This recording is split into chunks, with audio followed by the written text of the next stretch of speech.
Welcome to DC Economics. So coherently we are going to talk about the introductory part about international economics. So far, what is actually concerning international economics?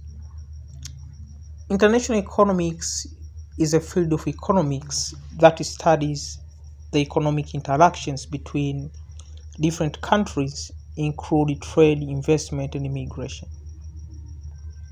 So actually these economic interactions between different countries include issues of trade, investment, and immigration. Actual people migrate and make exchange of goods and services. Actual people migrate to find a new employment or to find a new ways of investment. So the issue of trade, the issue of investment and immigration is very much concerned under international economics. So let's try to look at the brief overview and some key points on the topic. Let's first talk about the definitions. As I told you earlier, international economics deals with the economic interaction between different countries and the effect of these interactions on the global economy. So we tend to cross-check on also the effect of the interactions between different countries. We're trying to look at the economic interactions on the global way, the global economy perspective. So, under actual the perspective of international economics covers some different concepts, and these concepts include the meaning itself of the international trade, that is the exchange of goods and services across borders. And one among the benefits of this exchange is that it allows countries to specialize in what they do the best, related to the efficiency and economic growth. There are different theories involved in international trade, like comparative advantage theory and absolute advantage theories. Those two theories was given by the Ricardo and Adam Smith. So actually we have also the Hertzsprung-Horin theory and some other new trade theories as well. Another key concept involved in international economics is balance of payments. The balance of payments record of a country economic transactions with the rest of the world. So the key components under the balance of payments include the current account, that is the trade balances, services income, the capital account, financial assets, and the official reserve account. All of these accounts operate in different ways, as different accounts as meaningful way that is operate in international economics. Another key concept in international economics is exchange rates. That is the way now the domestic currency is exchanged in terms of foreign currency. So the price of one currency is actually exchanged in terms of another currency. And one among the key determinants of exchange rates include the interest rates, inflation, political stability, market speculation as well. These factors influence the exchange rates, either to increase or to decrease. So we have also different types of exchange rate, or the system under the exchange rate, that is fixed exchange rate, floating exchange rate, managed float as well. Under fixed exchange rate, the type of exchange rate whereby the issue of exchange of one currency in terms of another currency is done by the government at large. And the floating exchange rate is where now we involve the two mixed process under the force of demand and supply and government itself. We have also the managed float as well, that involve most of the combination of the all methods of all the exchange rates. So we have the fixed, that is done by the government. We have the floating, actually operated from the market system. We have also the mixed one, that is actually covered with both the market forces of demand and supply as well as the government. Another key concept involved in international trade is international capital flows, whereby we have different types of these international capital flows, that foreign direct investment, that is FDI, portfolio investment, official flows, aids, loans as well. So one among the impact of these international capital flows that it influences domestic investment, but also the economic growth as well as the exchange rates. Another key concept involved in international economics is all about the globalizations. So far, what is actually contained under the globalization? So the issue of globalization is also another key concept involved in international economics. And the globalization involved the increase of interconnections and interdependence among countries. So globalization's involve actual increase of interconnectedness and interdependence among countries. So one among the effects of globalization is that it facilitates international trade. So far, globalization is very related to international trade. So its effects actually facilitate international trade, cultural exchange, but also it raises concern about inequalities and cultural homogenizations. Another key concept involved in international trade, in international economics, is trade policies. And the trade policy involves the issue of import tariffs, that are those taxes that are imposed on imported goods. Also the quotas, that involves the limit of the quantity of imported goods, but also the trade agreements. Example, the WHO, the WTO, that's the World Trade Organizations, the NAFTA, North American Free Trade Agreement, and the regional trade blocs, that is EU or the ASEAN.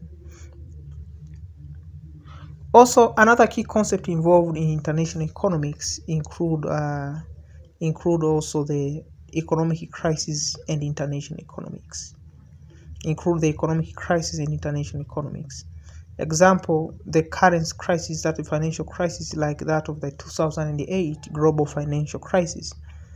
And one among the causes of these economic crises include of the imbalance in trade, the capital flows, but also speculative bubbles.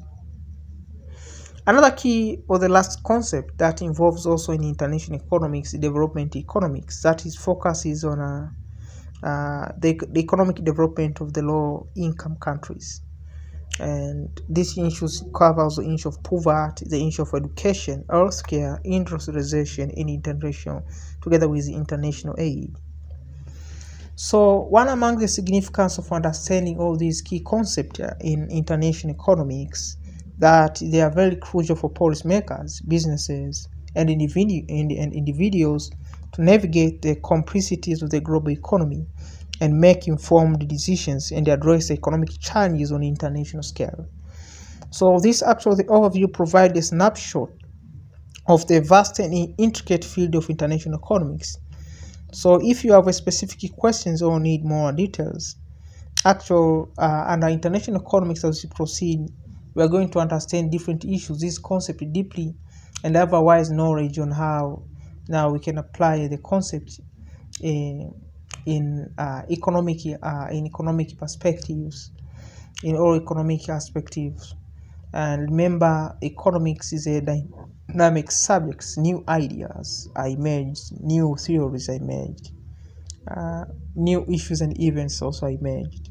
So after understanding all these key concepts, now let's talk now the importance of trade. Why trade? Remember now that trade involves actually the exchange that is actually related to different interconnections between people, between firms, between industries, and etc. So the trade between countries occurs for several reasons, each of which contribute to the overall benefit of international trade. One among the importance of international trade is specialization and efficiency. Countries often specialize in producing goods and services in which they have a comparative advantage. This means that international trade actually provides a room for specializations and efficiency. This means that different firms, different businesses can produce goods and services at an efficient level and at low opportunity costs than other countries. So by focus on what they do the best and trade with other nations, countries now can maximize the overall productions and consumption. Another importance of trade is economic growth. The interconnection of people who invest, the interconnection of people who trade different goods and services, the interconnection of people who invest in technology in international trade enables the economy to rise. And remember, throughout the international economy, international trade is where now there is a probability of increase of access of markets, but also rise of new skills, that is innovations. So the access to market, that trade provide access to larger markets beyond domestic borders. This allowing business to sell their products to a global audience.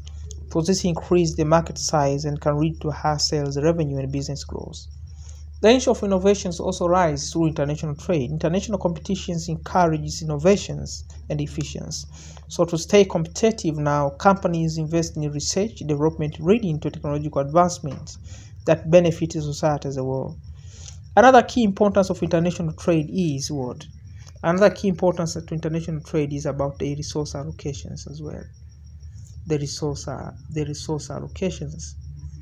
Remember, how now the resource allocations. Remember, sometimes it be difficult to allocate resources properly due to lack of a very efficient market or accessible to wide market international markets. So in economics, the economics knowledge or the economic discipline regard many of the producers or sell to allocate resources to the potential needs or to the potential users. So one among the importance of international trade is it enables the access of not only the access of innovations, the access to markets or innovations, but also the resource allocations. One thing to note is that under what is known as the resource allocations,